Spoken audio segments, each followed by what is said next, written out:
اسی طرح سے ایک اور غلطی دعا میں قافیہ بندی کرنا، یعنی شعر شاعری میں دعا کرنا اللہ سے. شاعر صاحب ہیں، اللہ سے شعر میں دعا کرنا شروع کر دے تو یہ بھی پسندیدہ چیز نہیں ہے. قافیہ بندی کرنا، اس انداز میں کاہنوں کی طرح دعا کرنا، یہ بھی پسندیدہ چیز نہیں ہے.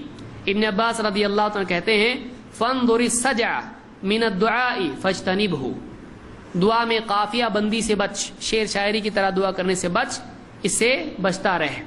فإني عاهدت رسول اللہ صلی اللہ علیہ وسلم واصحابہ، اس لیے کہ میں نے اللہ کے رسول صلی اللہ علیہ وسلم اور صحابہ کا دور دیکھا ہے، لا يفعلون الا ذلك، وہ ایسا ہی کرتے تھے، یعنی لا يفعلون الا ذلك الاجتناب، وہ اس چیز سے بچتے رہتے تھے.